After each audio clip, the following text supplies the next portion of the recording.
자, 계속해서 우리가 지금 그 거래의 안전을 위한 여러 가지 민법상의 제도를 보고 있는데 굉장히 많습니다. 근데 이때까지 저번 시간까지 주로 한 거는 대항력이 있다. 도대체 이게 이제 무슨 소리냐. 거기에 대해서 용어에 대해서 친숙하시면 굉장히 좋은 거고요. 이제는 좀 그걸 궤를 달리 해가지고 표현대리 제도라는 거를 보겠습니다. 표현이라는 말이 있는 것처럼 보인다 이런 뜻이잖아요. 근데 실제로는 없다라는 뜻이에요. 이게 겉으로 봐가지고 그 표자를 쓰고 이제 볼견자인데 한자로는 이게 견자인데 이상하게 이게 법학 용어로는 이거를 현자라고 읽더라고요.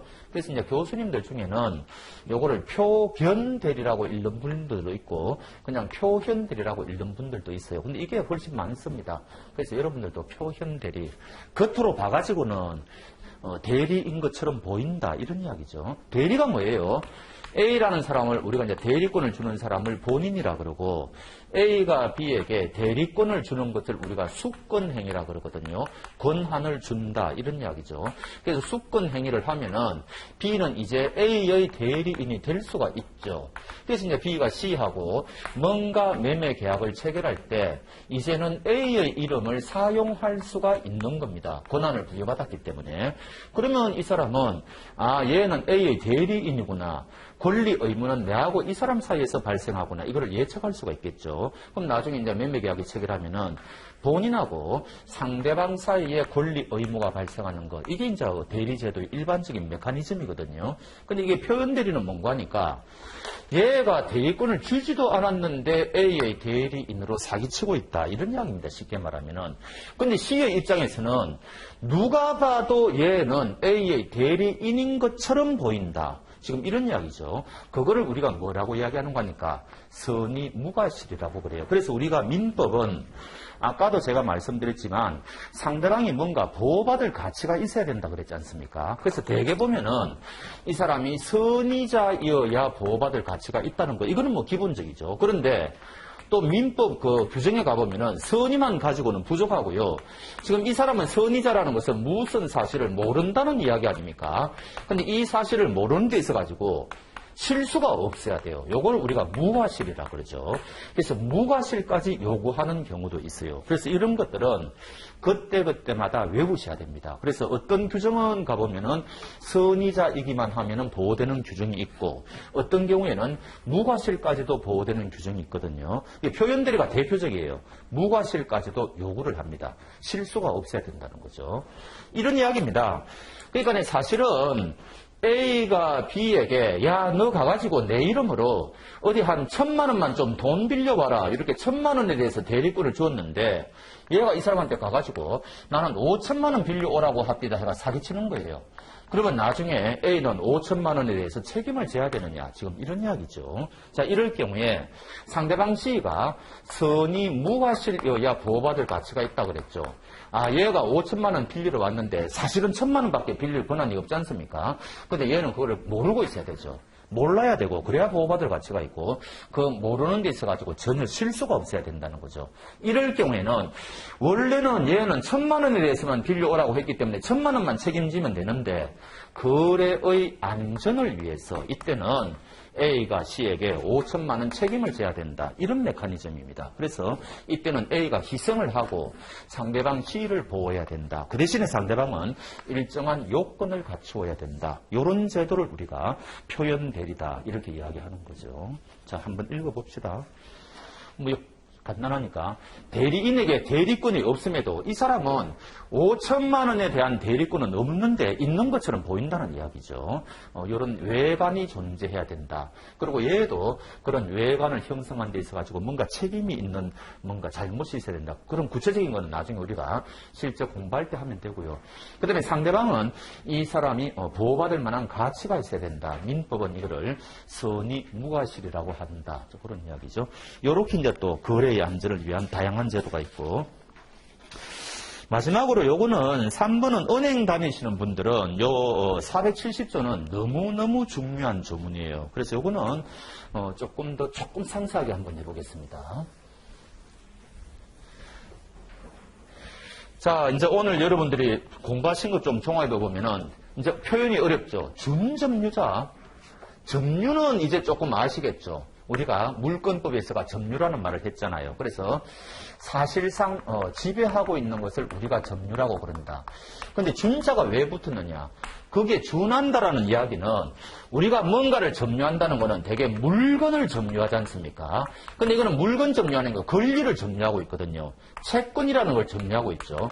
요때는 준자를 앞에 붙여요. 그래서 물건 점유하는 것에 준한다 이런 뜻이거든요. 그래서 채권을 사실상 지배하고 있을 때는 앞에 준자를 붙여가지고 채권의 준점유자라고 한다. 그럼 이게 도대체 어떤 사람이냐? 한번 예를 한번 들어봅시다. 자, 지금 A 은행이 있는데 요게 B라는 사람이 예금주입니다. 자, 그래서 요 B가 A에게 지금 500만 원 채권, 예금이 있다고 칩시다. 예금 채권이 있다고 칩시다. 근데 이제 문제가 발생하는 거죠. C라는 사람이 예금 통장을 절취를 한다. 요즘 물론 이제 통장 가지고 거래는 많이 안 하겠지만 옛날 이야기죠. 예금 통장, 그 다음에 인장을 이 사람이 훔칩니다. 아니면은 이거 훔치지 않더라도 위조해도 되죠. 깜짝같이 위조해도 되지 않습니까? 통장하고 이제 도장을 위조해가지고 얘가 은행 가가지고 500만 원 달라고 하는 거예요. 500만 원 달라고 채권을 행사하고 있는 거죠. 자, 이때 우리는 이 사람을 뭐라고 평가하는 거니까 이런 사람을 채권의 준점유자라고 그래요. 왜냐? 이 사람이 500만 원 채권에 대해서 지금 사실상 행사하고 있죠. 사실상 지배하고 있죠. 그래서 이런 C와 같은 사람을 우리는 채권의 준점유자다. 이런 표현을 한단 말이죠. 이런 표현을. 그러니까 이제 이런 용어들에 빨리빨리 익숙해지셔야 돼요. 이런 용어들이 굉장히 자주 나오거든요. 그래서 채권의 준점유자 그러면 팍팍 직독직해로 이게 와닿아야 됩니다. 안 그러면은 굉장히 그 책 읽어 나가는데 힘들 거 아닙니까? 자, 그러면은 사실은 요 사람은 무권리자죠. 돈 받을 자격이 없는 사람이지 않습니까? 실제 권리자는 이 사람이죠. 근데 은행 입장에서는 누군가가 나타나가지고 통장하고 도장을 들이밀면서 돈 달라고 그러면 그 사람이 주인인 걸 착각할 거 아닙니까, 당연히. 그러니까 은행은 이 사람한테 돈을 지급하는 겁니다. 500만 원 지급하는 거죠. 나중에 보니까 이제 이런 일이 발생했더라는 거죠. 자, 이럴 때 은행은 면책이 되는가? 이야기 아닙니까? 은행은 면책될 수 있는. 이쪽으로 또 이중 지급을 해야 되느냐? 이야기 아닙니까? 그럼 은행이 너무 억울하죠. 그러면 은행이 면책되기 위한 요건이 뭐냐? 이런 이야기죠. 470조에 뭐라고 돼 있어요? 변제자가 은행이죠. 선의이며, 선이라는 말은 뭐예요? 뭔가 몰라야 된다는 이야기 아닙니까? 얘가 절도범이라는 사실을 몰라야 된다는 이야기죠. 은행은 당연히 모르겠죠. 알면서 지급하는 은행이 어디 있겠어요. 그러니까 당연히 선입니다. 선이이며 그 다음에 또 그것만 갖고 안 되죠. 과실 없는 때 하나요. 과실도 실수가 없어야 돼요. 무과실이어야 돼요. 만약에 이런 두 가지 요건을 충족하면은 이쪽 500만 원으로 이쪽에 무권리자에게 지급한 거 있죠. 요게 유효가 되어버려요. 면책이 되어버리니까. 그럼 누가 그러면 이때 희생이 돼요?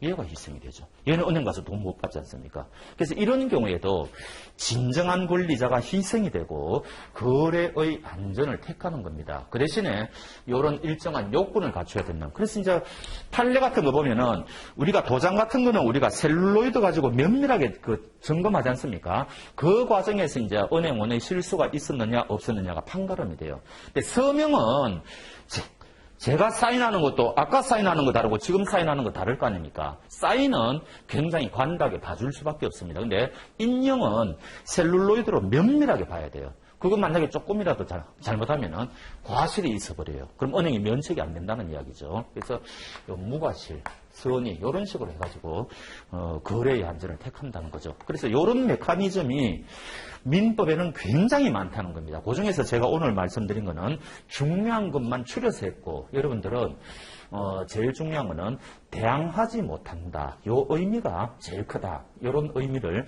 빨리빨리 체득하셔야 된다. 자, 그 다음에 6번으로 가겠습니다. 고의와 과실. 이것도 굉장히 중요하죠. 이게 이제 여러분들 사기꾼이 사기를 쳐가지고 만약에 누군가 고소를 했다. 이 사람은 법정에 2번 씁니다. 형사법정 따로 있고 민사법정이 따로 있어요. 그러니까 형사법정은 이 사람이 범죄를 저질렀기 때문에 벌을 주는 곳이죠. 어느 정도 벌을 줄까? 이거 하는 게 형사법정이죠. 민사법정은 뭐예요? 벌 주는 거 아닙니다. 내가 저 사람 때문에 손해받았기 때문에 그 손해받은 거 물어내라는 거예요. 그게 민사법정이에요.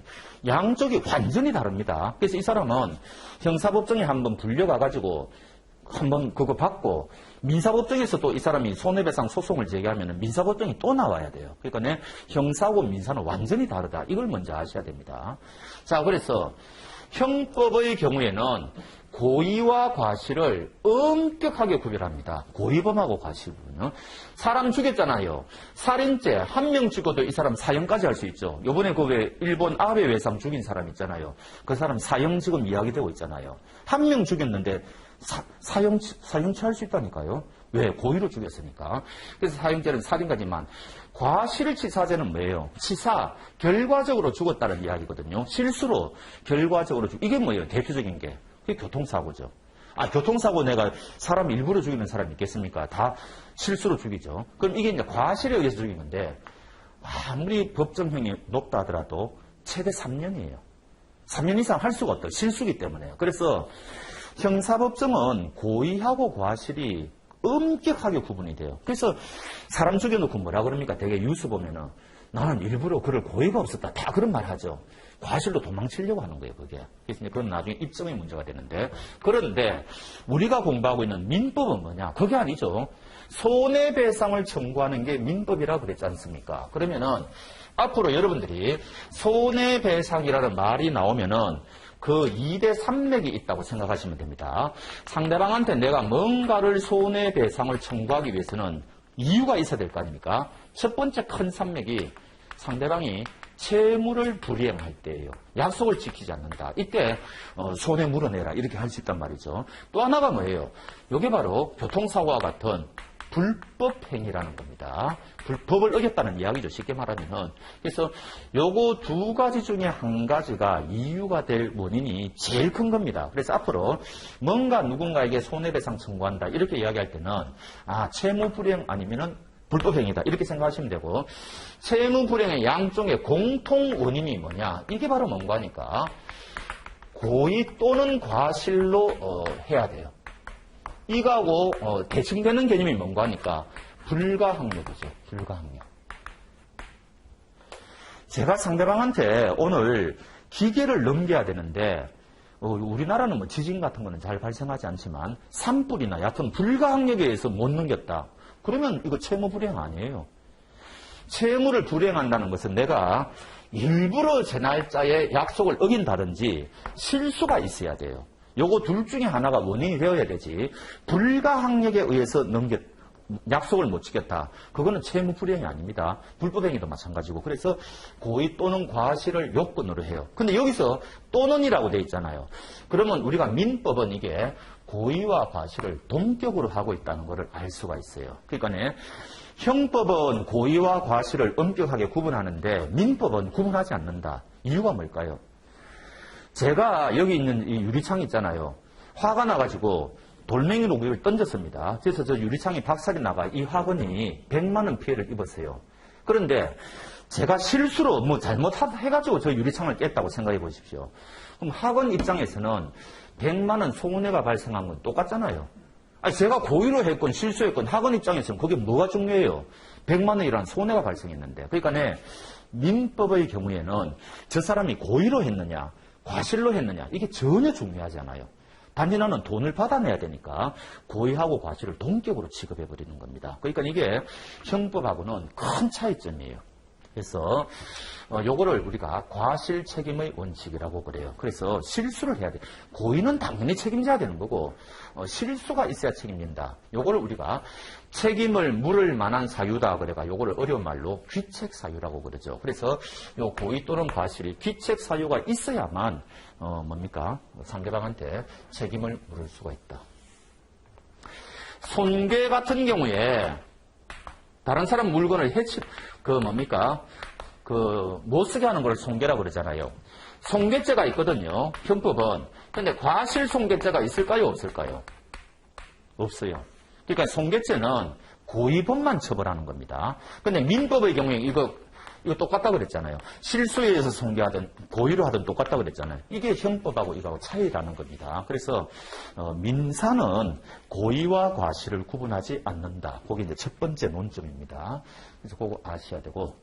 그래서 우리가 이제 그러면 도대체 실수했다고 하는데 어느 정도를 해야지 실수했다고 할 거냐. 그 기준이 있어야 될 거 아닙니까? 그거를 참 또 어려운 말을 쓰죠. 요거를 여러분들이 사회에서는 듣지 못할 건데 선량한 관리자의 주의 의무라고 그래요. 그러면 이것도 착한 사람이라는 뜻이냐?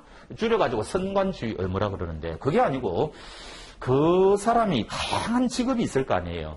그 직업군에 속하는 사람이 통상 취해야 될 주의 의무 있죠. 그거를 선관주의 의무라고 그래요. 그거는 우리가 일률적으로 이야기하기가 어렵습니다. 제가 학원 강사지 않습니까? 그러면 전국에 학원 강사가 굉장히 많을 건데 학원 강사라면은 뭔가 요 정도 지켜야 될 주의 의무가 있을 거다. 그거를 우리가 그냥 선관주의 의무라고 그래요. 그거를 어겼을 때는 손해배상 책임이 발생하는 거고 그렇지 않으면 발생 안 하는 거고 그거는 어느 정도를 지켜야 되느냐? 그거는 결국은 법정에 가서 확인할 수밖에 없죠. 판사가 보기에 당신은 어겼다 그러면 어기게 되는 거고 이런 거 우리는 추상적으로 말할 수밖에 없어요. 그래서 어찌됐든 과실이라는 것은 선관주의 의무를 위반했을 때 우리는 당신은 과실이 있다 이렇게 이야기하는 겁니다. 우리가 택시기사도 마찬가지죠.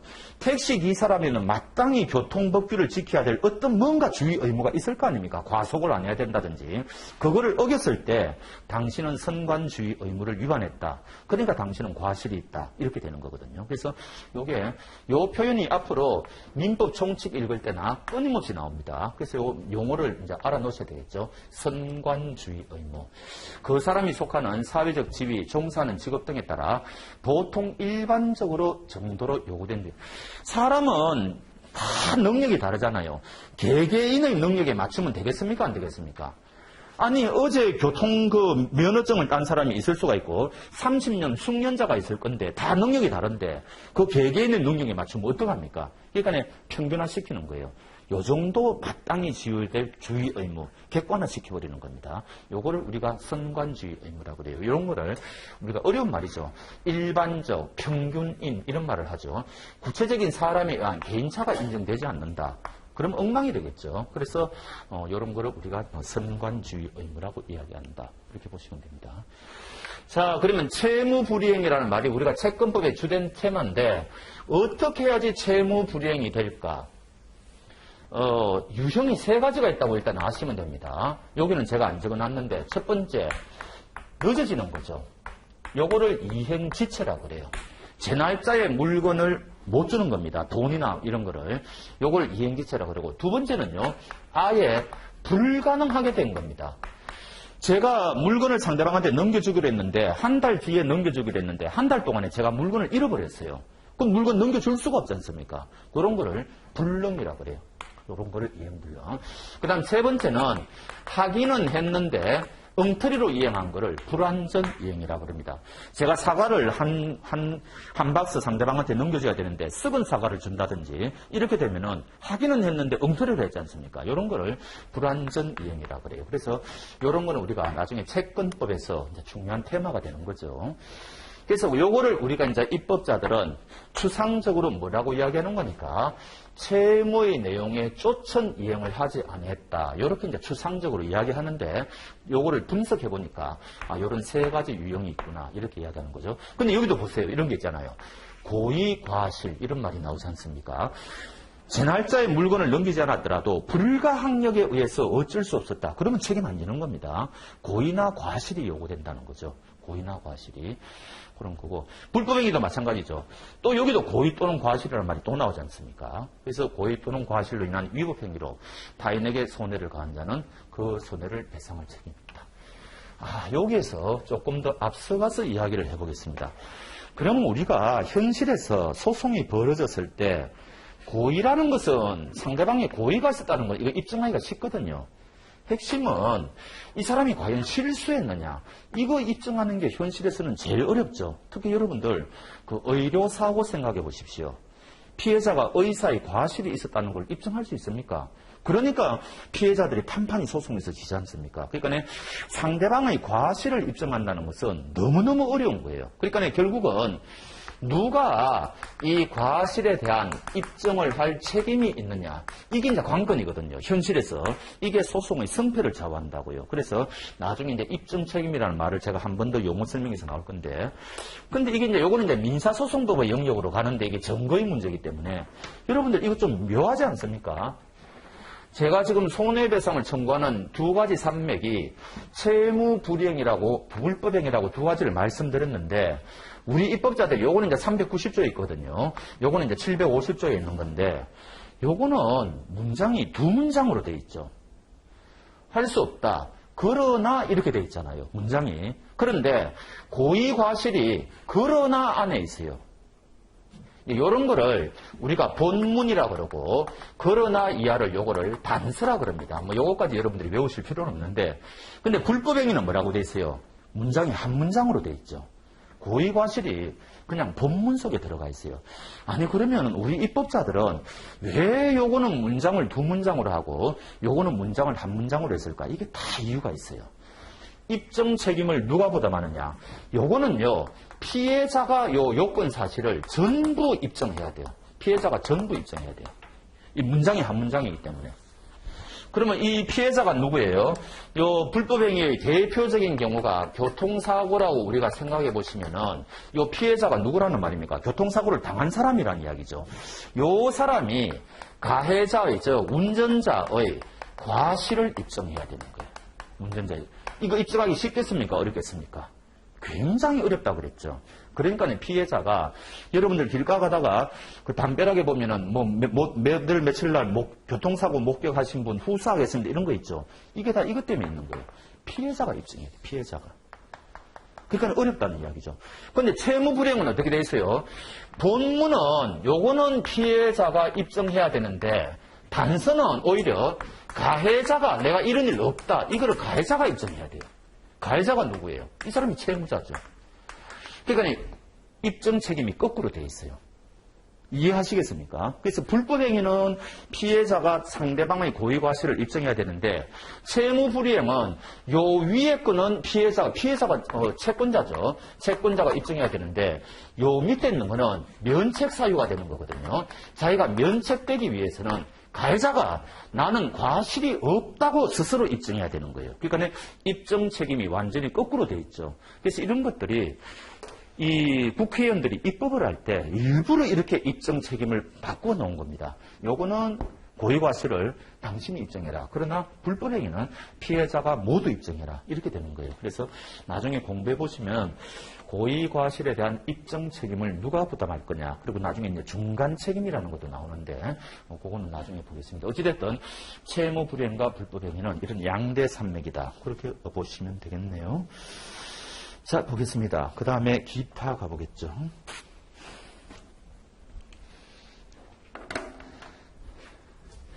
자, 이제 이런 게 어려워요.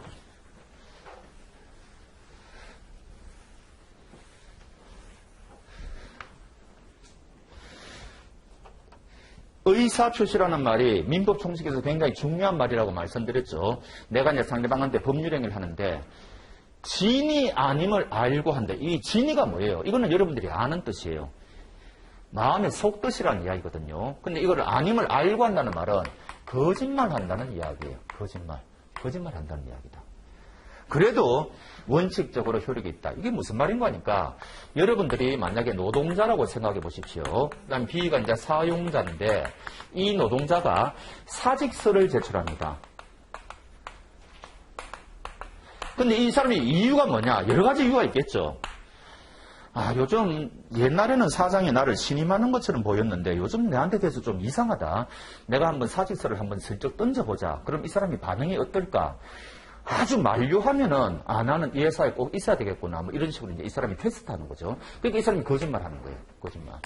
그러니까 자기가 이제 사직서 제출이라는 의사 표시를 하는데 진이 아님을 알고 한 거라도 일단 사직서 제출은 원칙이 뭐라고요? 유효하다는 이야기죠.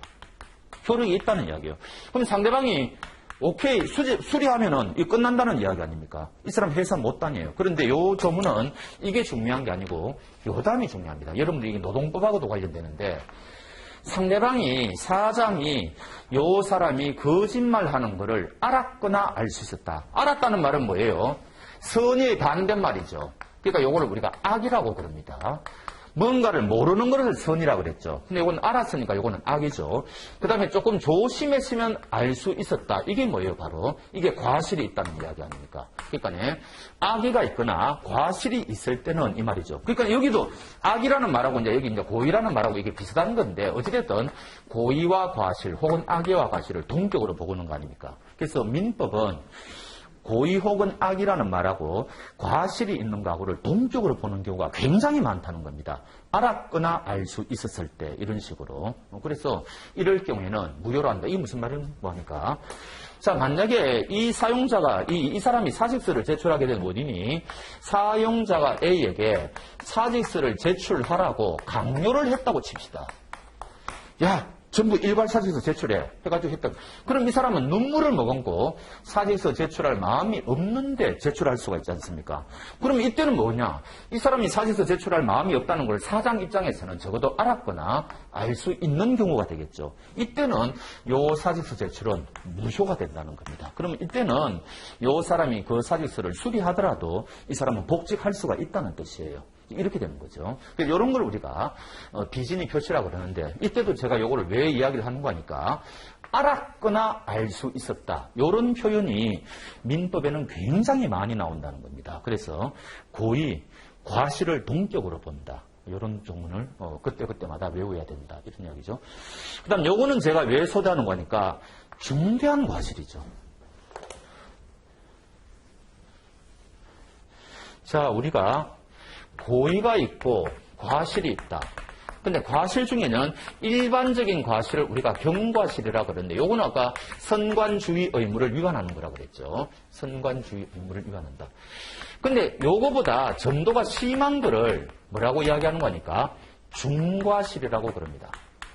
조금만 조심했더라면 알 수 있었는데 너무 심각한 실수를 했다는 거죠. 요거를 우리가 중과실이라고 그래요. 그래서 또 조문에 가보면은 고의하고 중과실을 또 동격으로 보는 경우가 많지는 않은데 한 너댓 가지 나와요. 이것도 외워야 된다는 거죠. 그러니까 어떤 경우에는 고의하고 경과실을 이걸 원칙으로 하는 게 이게 원칙인데 경우에 따라서는 고의와 중과실을 또 동등하게 보는 그런 조문도 나온다는 거죠. 그래서 그럴 때는 그때그때마다 또 외우셔야 돼요. 이게 대표적이죠.